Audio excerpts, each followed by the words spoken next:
Welcome to Golden Drop, everybody. My name is Sharon McDonald, and we are celebrating 7 years with Golden Drop. And we're so grateful to be able to come here and do a little bit of extended essential oil education and healthy living tips.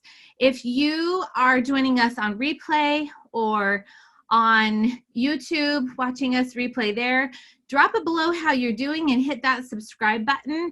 But we'd really love to know how you're doing and touch base with you so that we can continue to grow this community. So thank you so much for being here. Today, I am going to be talking about thyme.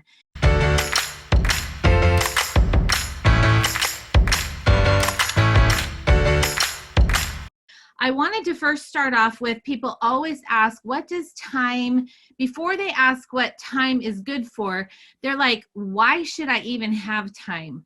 Well, thyme is a sister to oregano and so incredibly helpful for boosting immune systems and really helping with some pretty stagnant emotions. And so it's one of those essential oils that's not as potent as oregano can be, so it's not going to be as hot, but its ability to really work with the surfactants in the lungs and build immune system is very incredible. And I listened to a pulmonary nurse she's done research on this. This was like her thesis, and amazing tips on what thyme is doing for the respiratory system. So if you don't have this baby and you're needing, immune support and you're trying to help that, those lungs and their surfactant and the air sacs and the quality of strength in there, this is definitely an essential oil you're going to want to have. So the next question that I get from people is like, what does this blend with? Like, when would I use it? What would I use it for? And so I'm going to share with you 4 essential oils that this will blend well with. It actually blends with a few more in my experience, so I'm going to share those with you as well.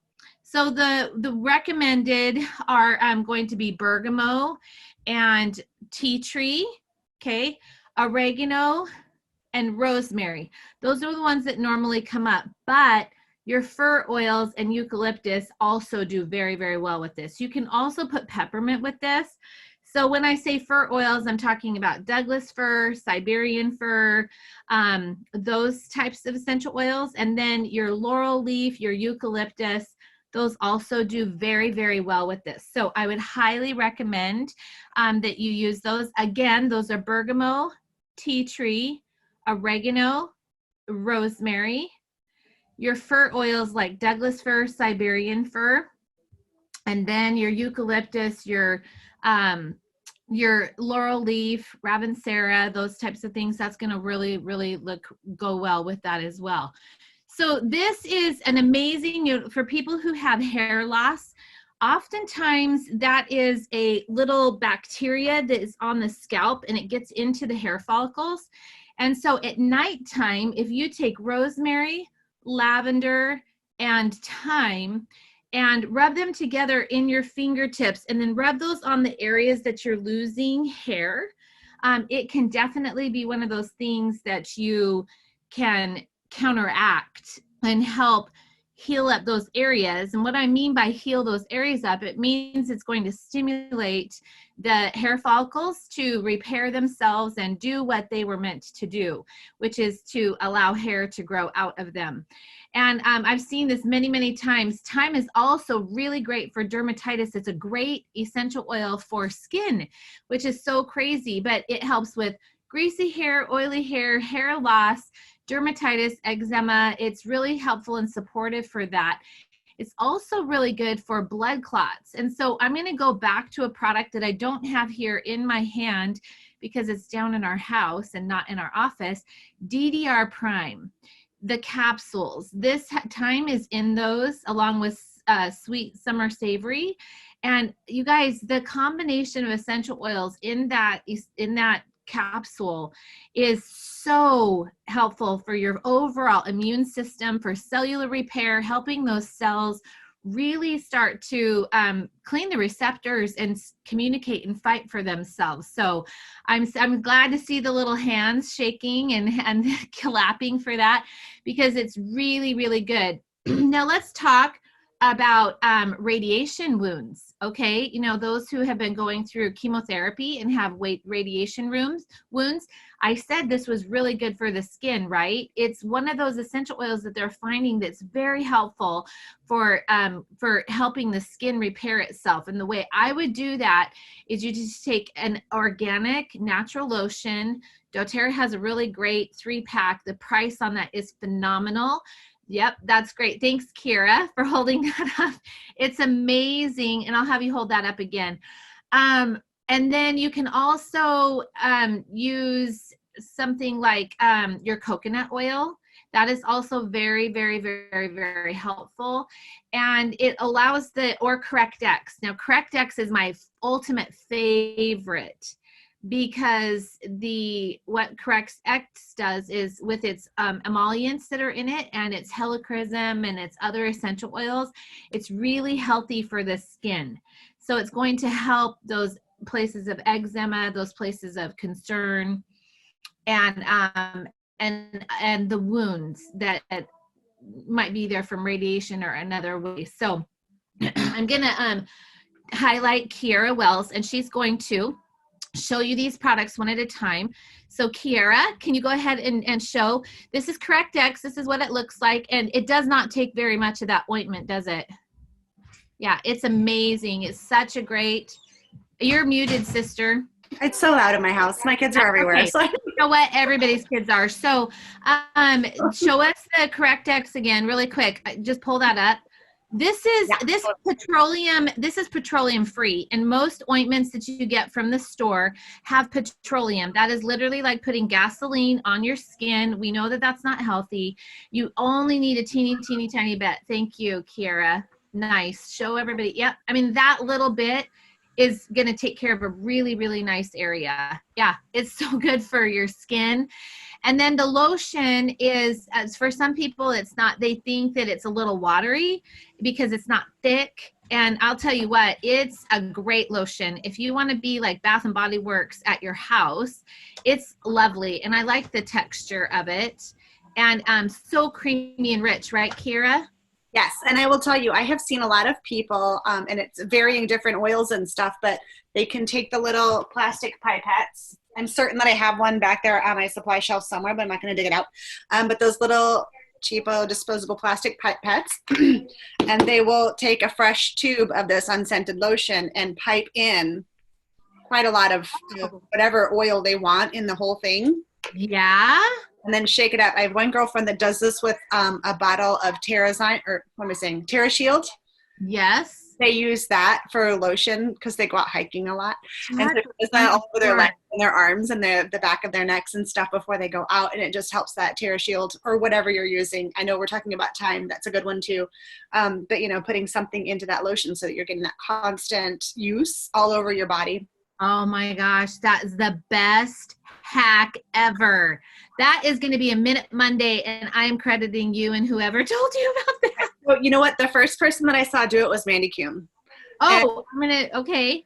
And then that's awesome. Talking about something with putting some oils in there for making it into like sunscreen kind of thing. She's using various. Oh yeah, I've done that, but I've usually put it in a jar. But my gosh, to pipe it in is amazing. Or just right into the thing, and then she shook it, you know, really hard. Oh, I love that. So smart. And the plastic's perfect. It'll hold the essential oil and not deteriorate the skin and the lining of that. Exactly. That's awesome. Thank you. Oh, good. Love it. All right. So I'm going to switch over to lungs, because this is very, very good for people who have had problems with tuberculosis and pleurisy and pneumonia. These are really, like I said, it works with the surfactant in the lungs and the processes of the lungs, supporting the lungs to be able to do their job and function well. So you definitely want to keep this little baby in your stash of stuff.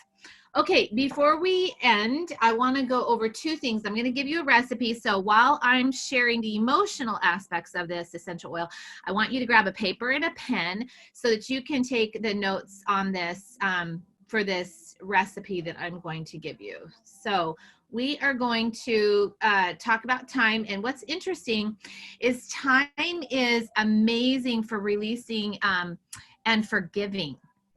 Right? So this is, and what I love about this, and it's so incredibly powerful to me, is it's such a cleansing essential oil, but it's a gentle cleanse. So oregano is in your face, fire, fist, right? But thyme is a little bit more gentle.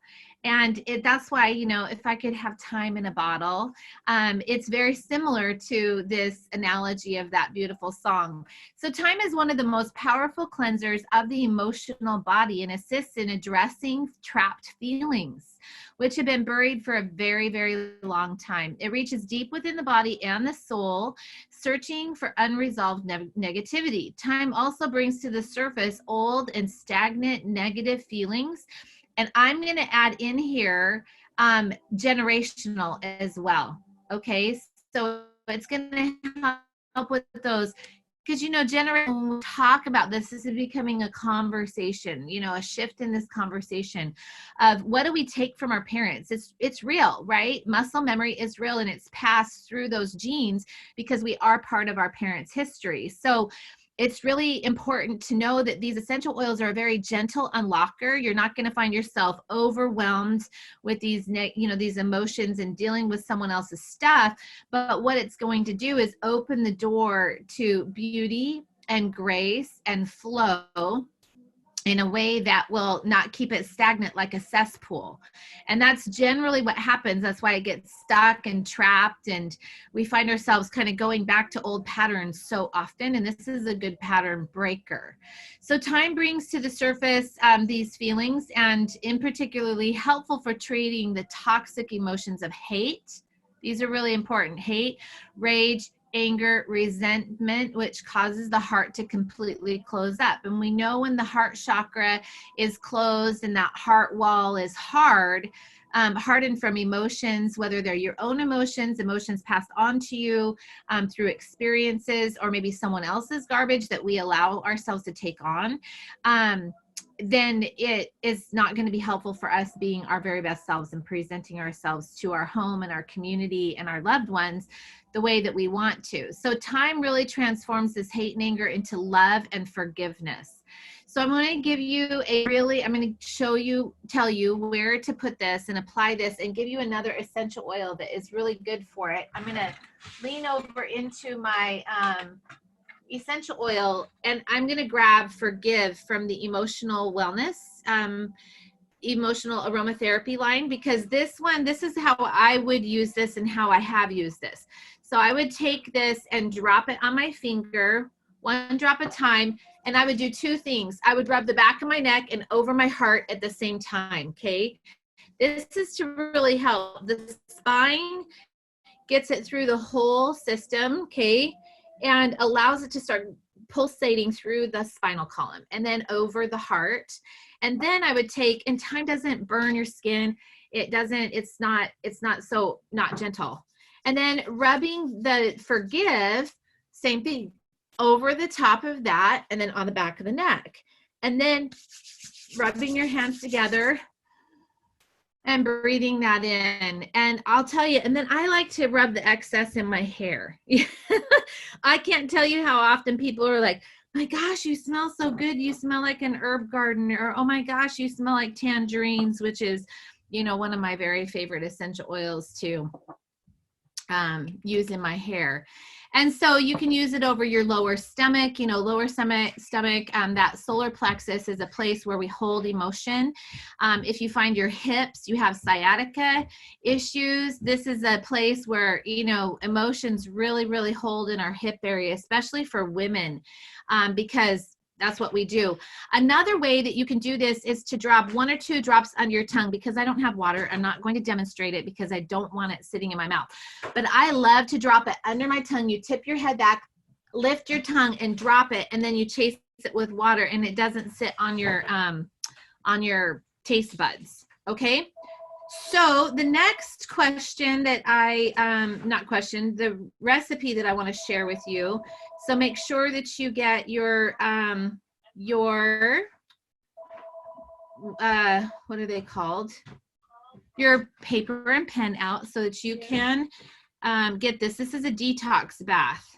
Okay. And everybody should be doing a little bit of self-love right now. And this is something you can use with whole fat milk, coconut milk, or anything like that. So you want to do that. I love it. So you're going to take 1 whole cup of that.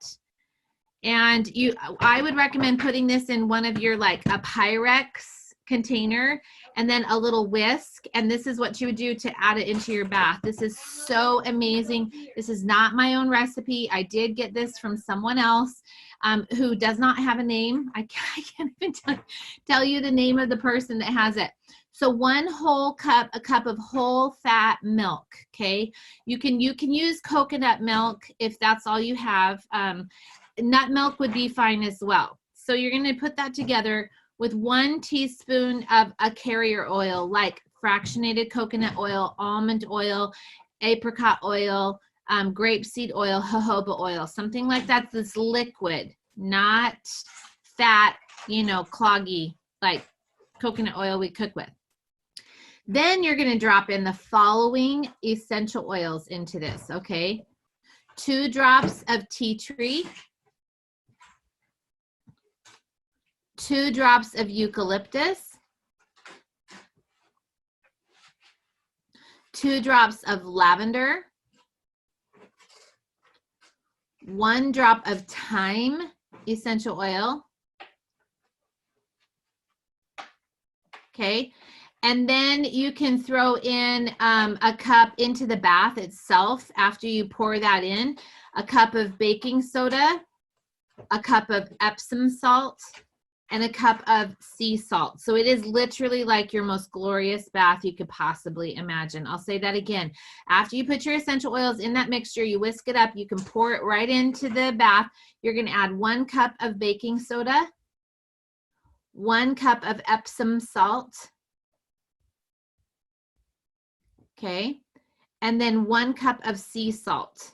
So it can be Himalayan sea salt, it could be real salt, it could be whatever. Iodized salt is not the best thing you could put into your bath. I'm just going to tell you right now, it's too processed. It's not a really great salt to use. And but I will tell you, this is a treat of a bath. Okay, this is a treat of a bath for you. And that would be the most glorious bath. Now, you don't have to use, like, if you were to make up the one, the 3 cups of that make up the baking soda, the Epsom salt, and the sea salt, you could make yourself a smaller bath if you feel like that's too potent. But this is literally one of those moments where you just want to go in the bath with a nice book and just chill out and relax from all your stress that you've been under from homeschooling. So if you want to have more of these, you can just click the subscribe button here on YouTube, and we'll do that. And we're so grateful for everyone being here.